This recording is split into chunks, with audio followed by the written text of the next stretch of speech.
Bonjour à toutes et à tous et bienvenue sur NTD L'Actu, votre point sur l'info de ce jeudi 25 avril. Dans quelques instants, nous allons retrouver Anthony qui va nous parler aujourd'hui des accusations portées contre l'ancien président Donald Trump, qui pourrait bien être en fait un coup monté. Mais d'abord, faisons un tour de l'actualité. En France, à Sciences Po Paris, des étudiants ont organisé un rassemblement pro-palestinien suivi d'une occupation du campus pour exiger l'arrêt des partenariats entre la France et Israël. Ces événements font suite à des manifestations du même genre dans les universités américaines, avec quasiment les mêmes procédés et techniques. Les forces de l'ordre sont intervenues pour expulser les manifestants cette nuit, peu après minuit. Heureusement, il n'y a pas eu de violence.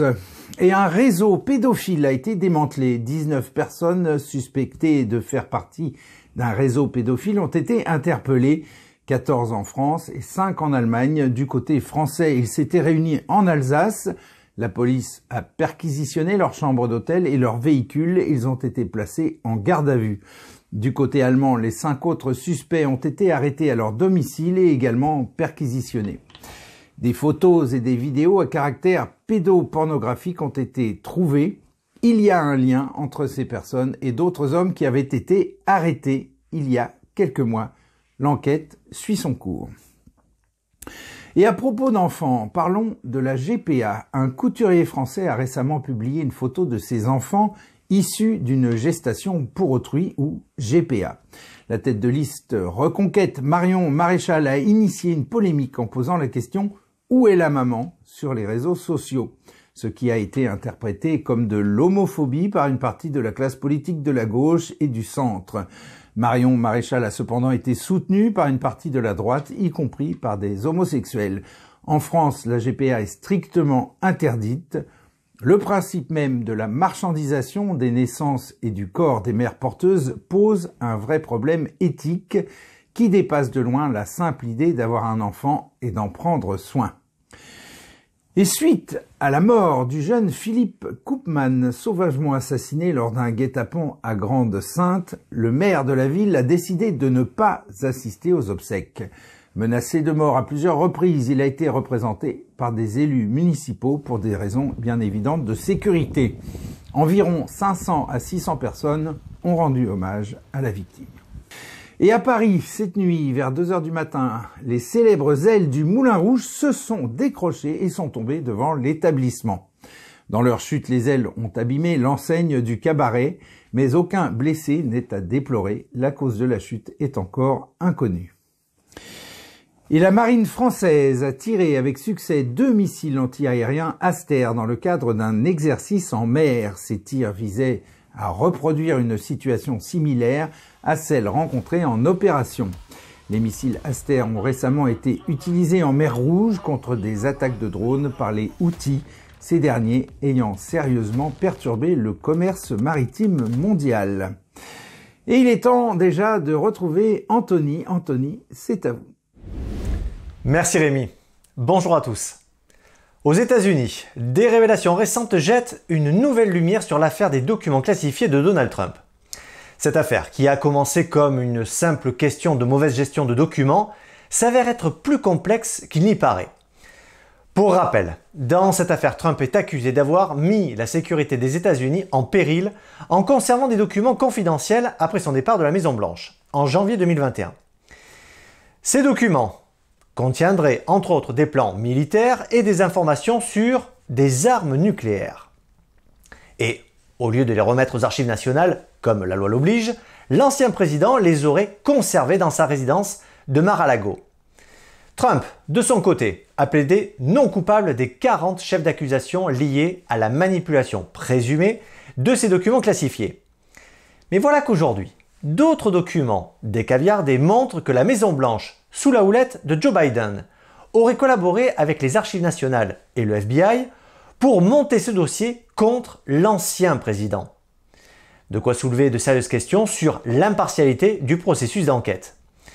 Pour mieux comprendre, découvrons tout de suite les détails de cette histoire. Dès septembre 2021, soit 5 mois avant les affirmations publiques et juridiques L'avocat général des Archives nationales, Gary Stern, était en contact avec le département de justice américain et la Maison-Blanche pour élaborer une accusation criminelle contre Trump. En février, l'avocat spécial Jack Smith a cherché à dissimuler cette situation en déclarant au juge Aileen Cannon que l'avocat de Trump n'avait pas le droit d'obtenir les documents communiqués entre la Maison-Blanche et les Archives nationales. Il a ajouté que le tribunal devait rejeter les demandes de preuve de cette coordination présumée, ainsi que la demande de Trump concernant la divulgation de documents non expurgés. Mais les échanges de courriels montrent maintenant une collaboration effective entre les Archives nationales et le bureau du conseiller juridique de la Maison-Blanche pour discuter des boîtes de Trump. Et certains courriels ont révélé une coordination concernant le traitement de ces dossiers.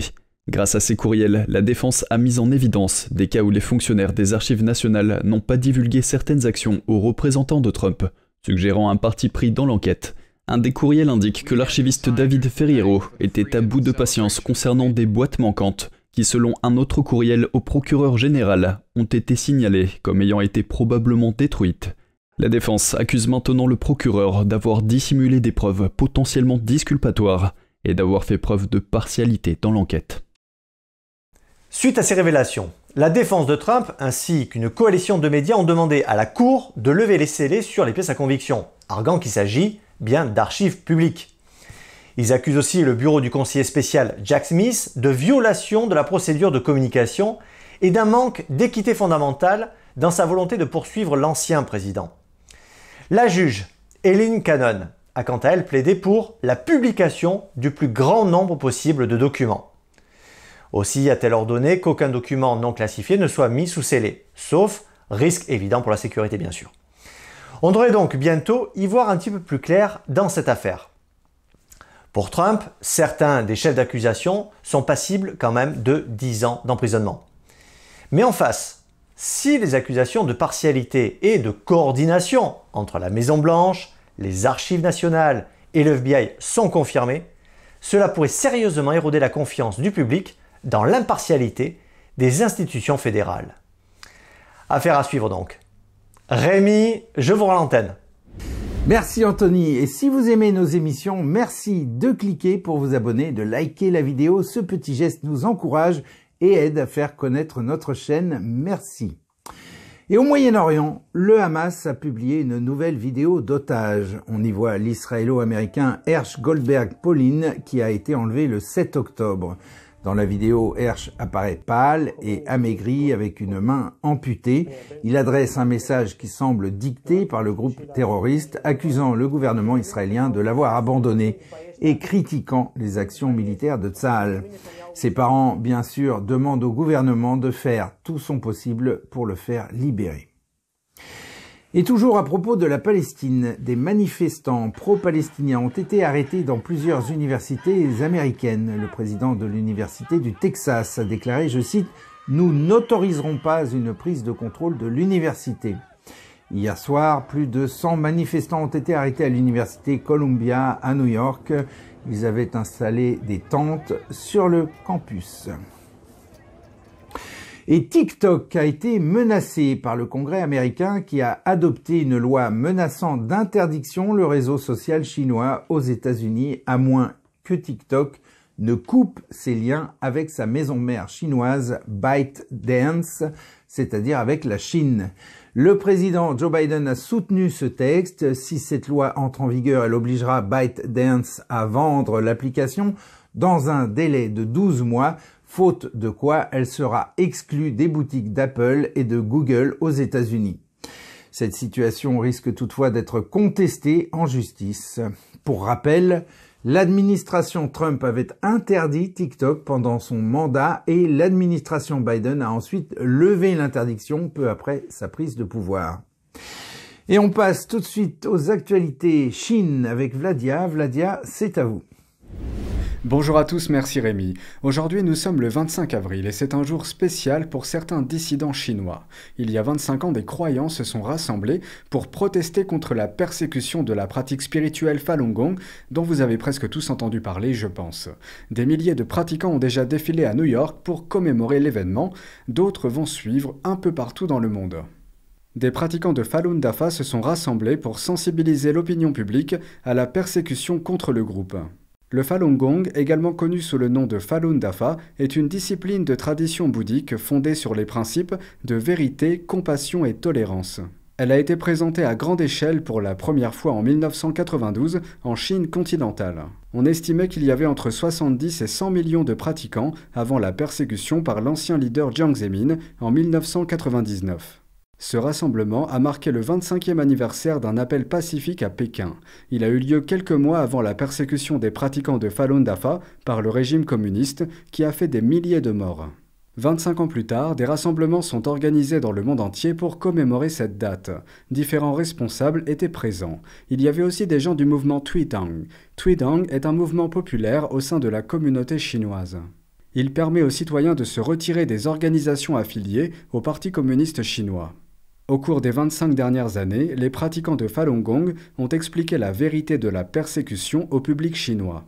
Leurs efforts ont permis à plus de 420 millions de personnes de quitter le Parti communiste chinois et ses organisations pour la jeunesse qui lui sont affiliées.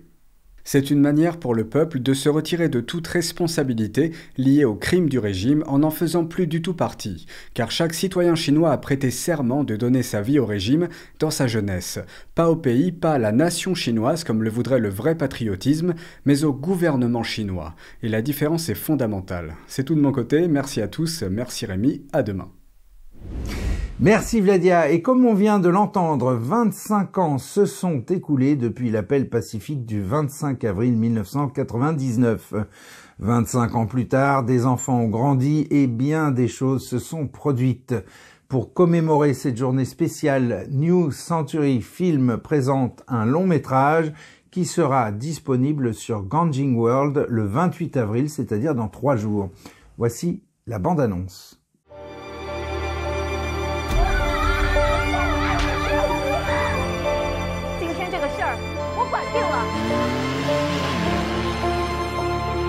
可是领导机关呢？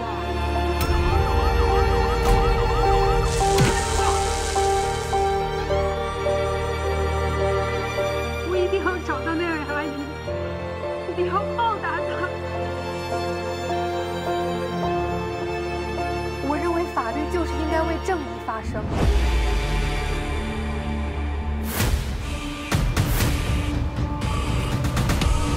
这就是作为一个律师的职责。 看来这袖子他不站了。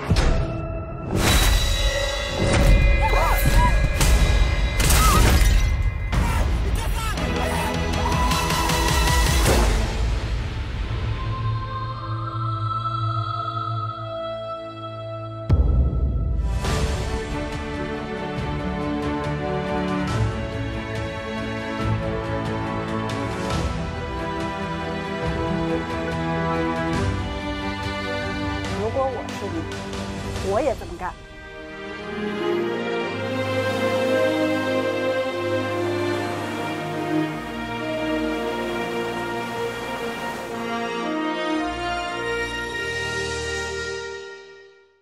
Et si vous souhaitez regarder le film, cliquez sur le lien de la bande-annonce en message épinglé sous cette vidéo et consultez la chaîne New Century Film qui mettra le film en ligne sur Ganjing World. Je rappelle qu'il sera disponible à partir du 28 avril. Et voilà, c'est la fin de ce journal. Merci à toutes et à tous de l'avoir suivi. On se retrouve demain à 13 h pour une nouvelle édition de NTD l'Actu. Très bon après-midi. À demain.